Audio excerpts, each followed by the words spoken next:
Kakadosh, Boker Or. Daf Yomi, Masechet, Batra Daf Kuf Yudaled Amud Aleph, 114A1. Yeah, he says, sweet. Yeah, he says like this: two dots. We are Itmar, the fourth line down. Itmar, it was stated. Yeah, he says like this: Kinyan Chalipin. Adematay Choser. Until when can you come and retract? Remember, Chalipin is, for example, I have a para, you have a hamor, right? I tell you, we're going to come and switch the hamor with a para. So the second that one of us come and they are moshech, the other animal, Chalipin, the other one acquires it. So until when can you come and can you retract? So Rabbi comes and he says, as long as you're still sitting at the same table. As long as you're still sitting at the same table, you can retract. Okay? Rav Yosef Amar, as long as we're still dealing with the same concept. And even we're not, we're dealing with the same concept. Amar Rav Yosef, says Rav Yosef, Kivati didi mistabra. So it's more mistaber like me. The Amar Rav Yudah says, when you have three people that they come to visit the sick, Ratsu kodvin. Ratsu or sindin. If they want, they write it down. If they want, they could do din. Now, if you're going to tell me now, so why don't we retract that he's going to retract on the din? He's going to retract. Yeah. So says the Gemara, maybe he's going to retract. So he says, Amar Ravashi Amrita Lishmate Kamed Rav Kahana. So I said this in front of Kahana of Yosef Minicha. Right? He says, what? Can you really say that? Maybe you retracted. What are you going to say? Disliku.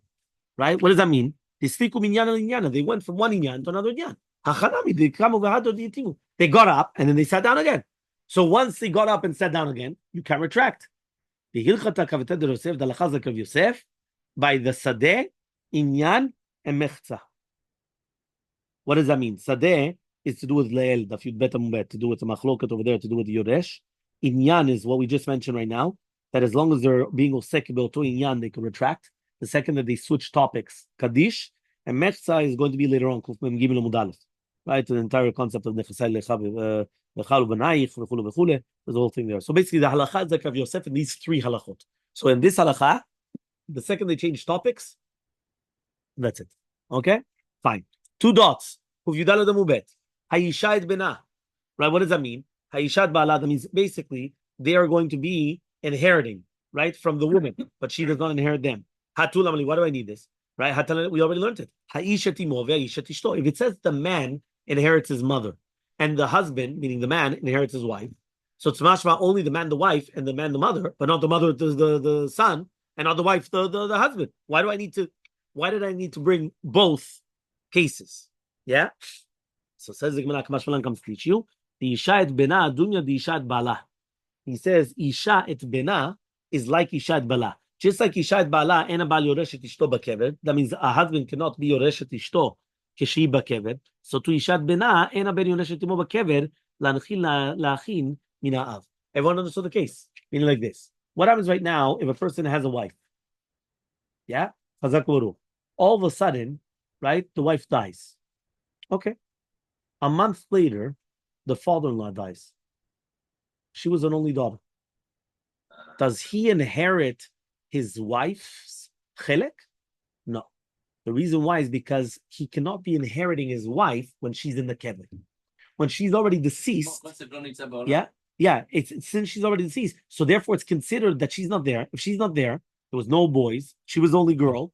Now it goes to their family. It doesn't, meaning he can't say, hey, no, but I was the husband. I'm sorry, but the wife already passed away. En haba'al yoreshet ishto bakever, when she's in the kever. The exact same halacha would apply to the son. What does that mean?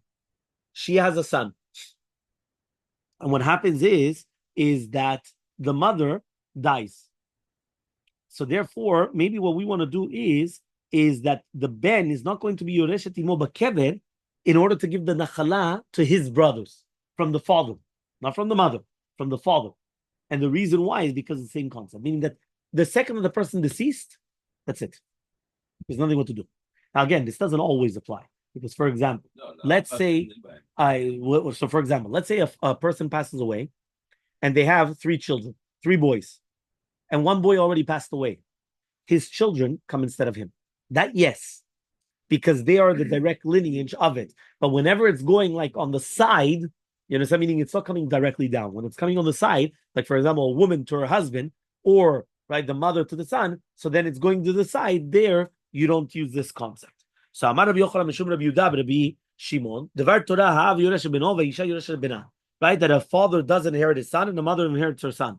Shneimar, that the right, what does that mean? Because it says, Arashon Matot is mashma, right, that it is.